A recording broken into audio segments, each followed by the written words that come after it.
Bear with me. Thank you for your patience. Here we go.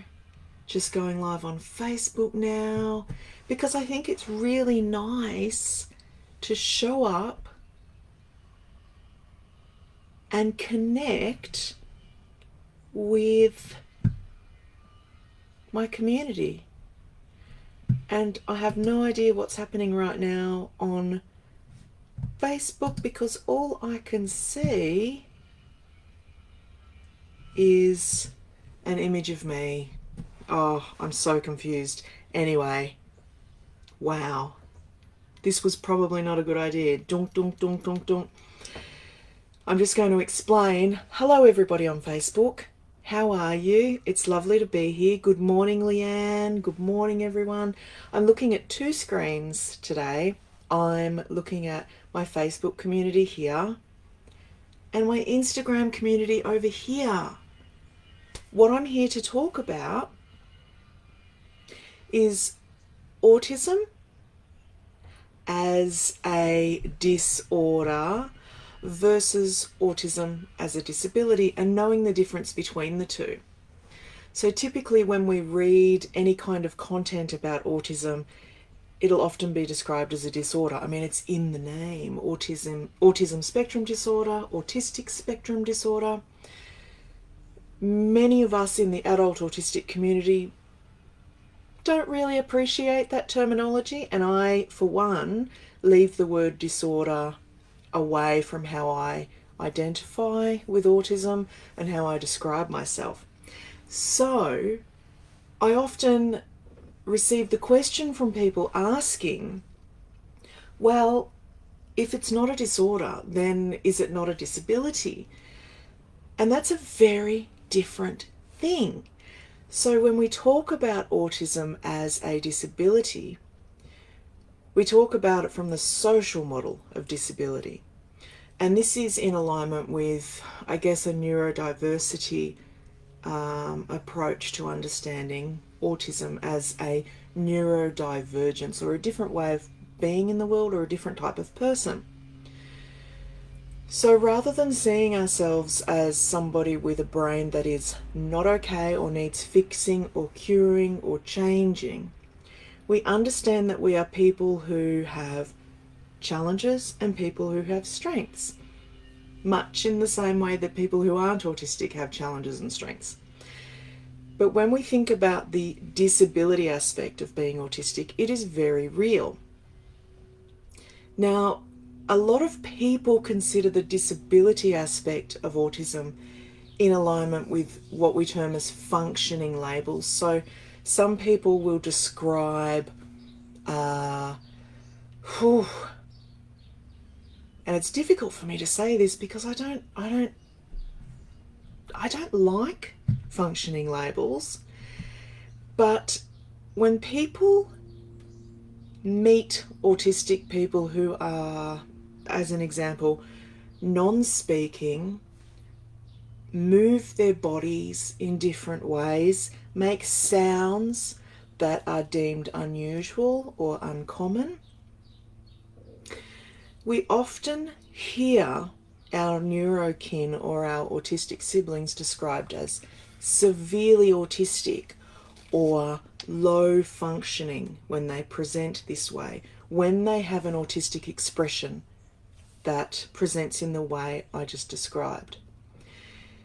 And something that is really unfortunate about an autistic expression that might appear this way is that intelligence is often assumed to be congruent with that type of autistic expression.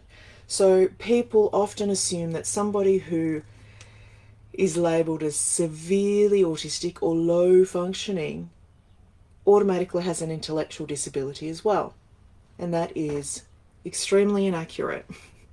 And this is the first thing that's really important to know about autism.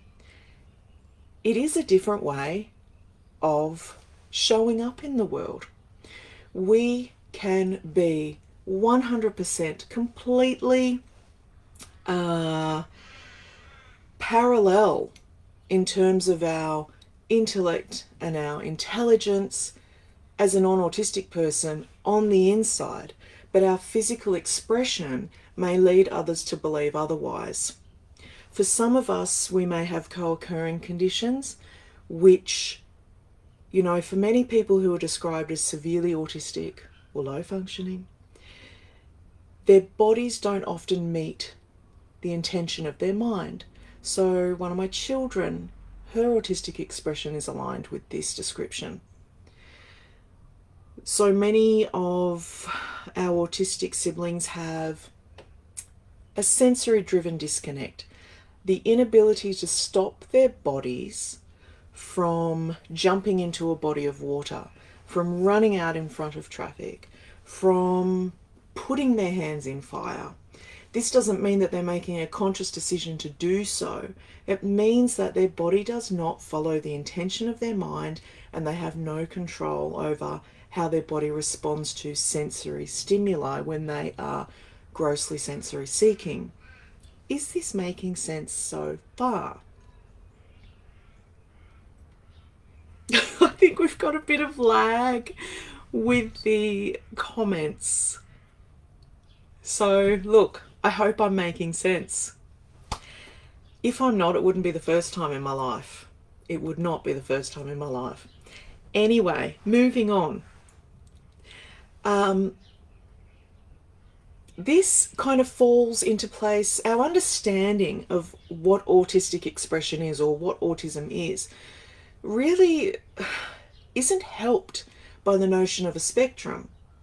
And whilst the description of a spectrum is well-intentioned, and I guess the drive for that was for people to understand that so many variations of human being identify with being autistic,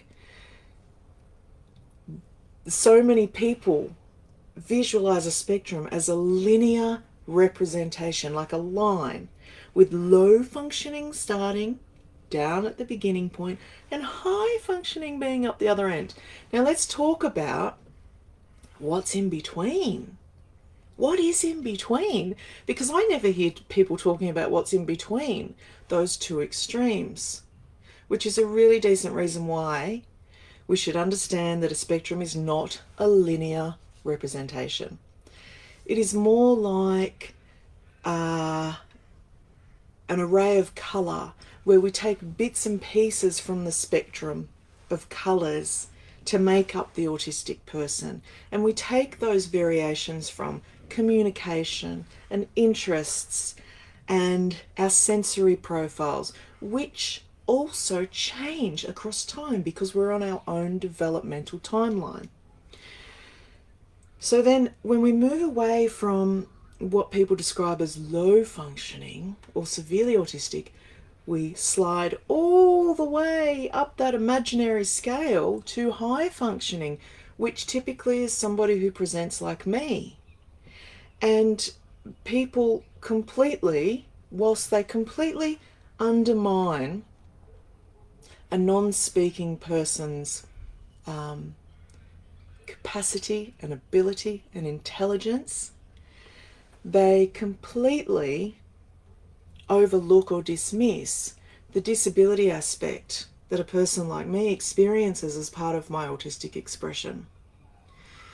Now, just because you can't see on the outside the same things that you would see in my autistic siblings who are more obviously autistic, doesn't mean that I don't have many of the same challenges or variations of those.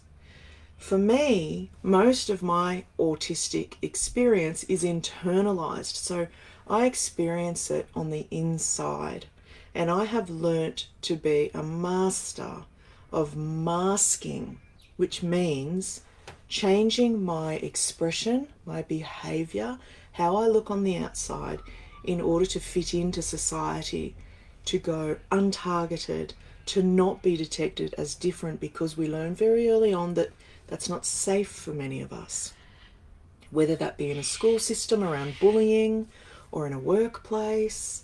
I apologise for those really loud birds outside. This is Australia. And so it's important to understand that autism is a disability. But our understanding of disability in reference to autistic people is something else to have a closer look at. So under the neurodiversity model, we have what we call the social model of disability. Now, most people, when they hear the word disabled or disability, they understand that a person has a difference in their body. I just said body. Has a difference in their body, or a difference in their mind or their brain or some aspect of their being that prevents them from being able to function as an able-bodied, neurotypical person. When we talk about disability, that's called the medical model of disability. So the responsibility of disability is given to the person who experiences disability or has a disability or a difference. When we look at the social model of disability, we come to understand that a person's abilities and disability is impacted by how well they are or are not accommodated socially by society, in a classroom, in a workplace, in their home environment, when they go out to a shopping centre. So an example of that in autism is that when I'm at home and I'm in my place of comfort and I'm doing the things that I do and I know my processes and I have my schedule or whatever I have as tools, I'm not stressed. I'm not anxious. I would say that I'm not experiencing disability. When I go out to a supermarket, there are many stimuli that impact on my sensory sensitivities. So bright lights, loud sounds, lots of people around, which means that I have to process a lot of information through all of my systems all of the time. And that can be stressful for an autistic person. So in that environment and in that moment, I am experiencing disability. Now, if there were accommodations made, lower lighting, less sound, less people, I may not be experiencing disability to the extent that I would when accommodations are not made. Is this making sense for everybody? The difference between a social model of disability and a medical model of disability. Very different things. So we're not putting the responsibility of a person's access to support needs and accommodations directly with them. We're not saying to a person,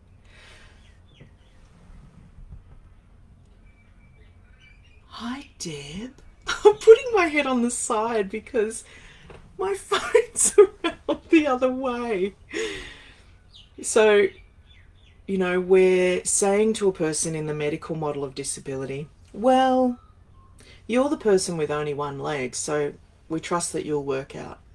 You'll work that out. You'll work out how to adapt and show up in the world.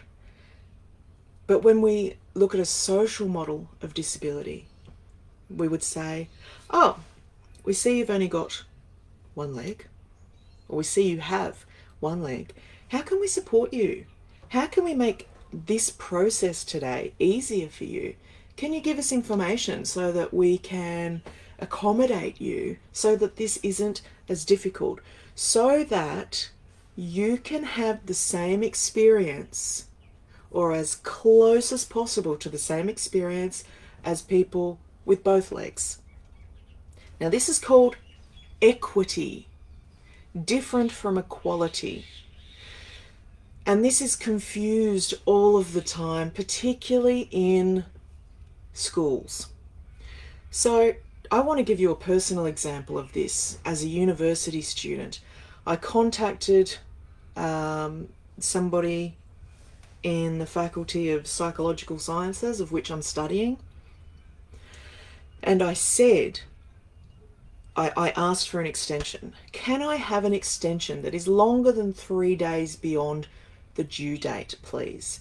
Because I need to give my brain processing time. I process information much slower than other people. Doesn't mean I do it in a way that's not adequate. Just means I like to get my head around things. I like to pull things apart, make sense of them, put them back together in a way that works for me, and then get on with the job. I have a whole process around how to do assignments. And this professional responded to me by saying, well, that wouldn't be fair, because typical people or non-autistic people only get a 3-day extension. And if we give you more than a 3-day extension, you are getting an advantage. Can anybody tell me, has anybody caught on to the problem there? And this isn't school, I haven't got my teacher hat on, but I'm interested in whether anybody can identify the issue around that response.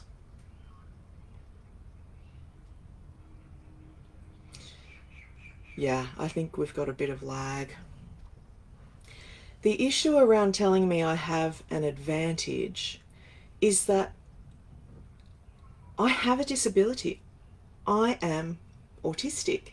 So whilst I appear to look the same as a person who is non-autistic, whilst I can still learn and I may still be able to produce the same results on an assignment as my non-autistic peers, my path to getting there is significantly different.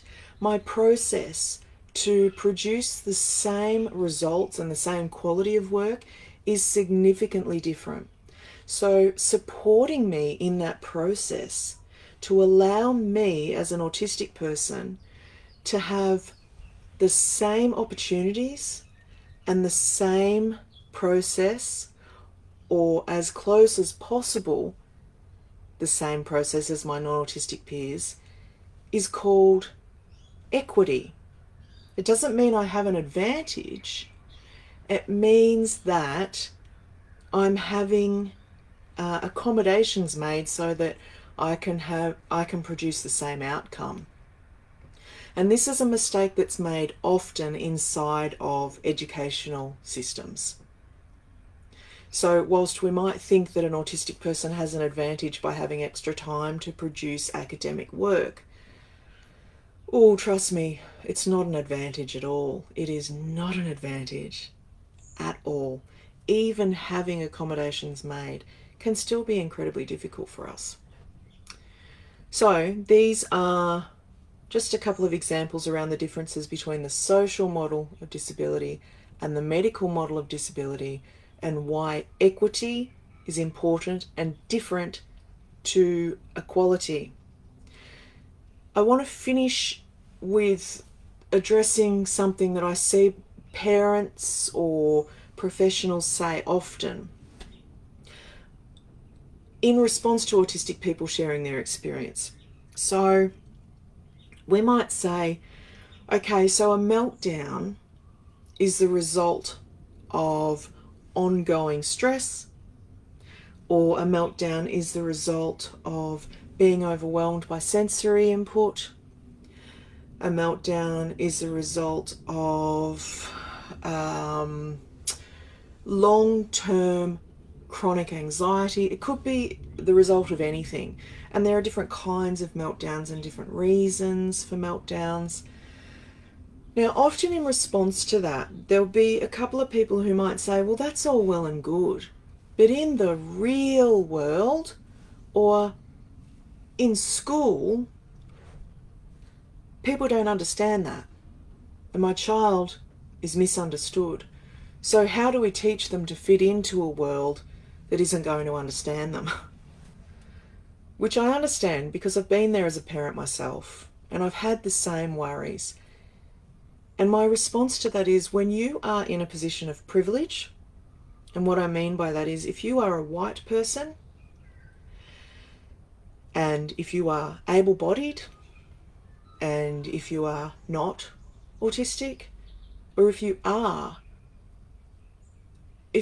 in a position of privilege, then we have a responsibility to do all that we can to change that narrative. So,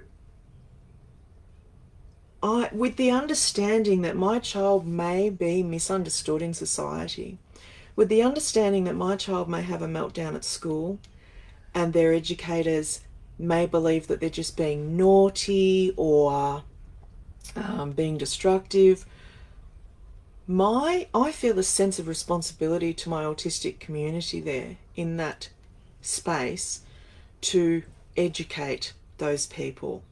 Now, people will only be educated if they want to be. People will only learn what they're ready to hear and learn and take on. And that's their responsibility. And I can only give the information I have, and that's that.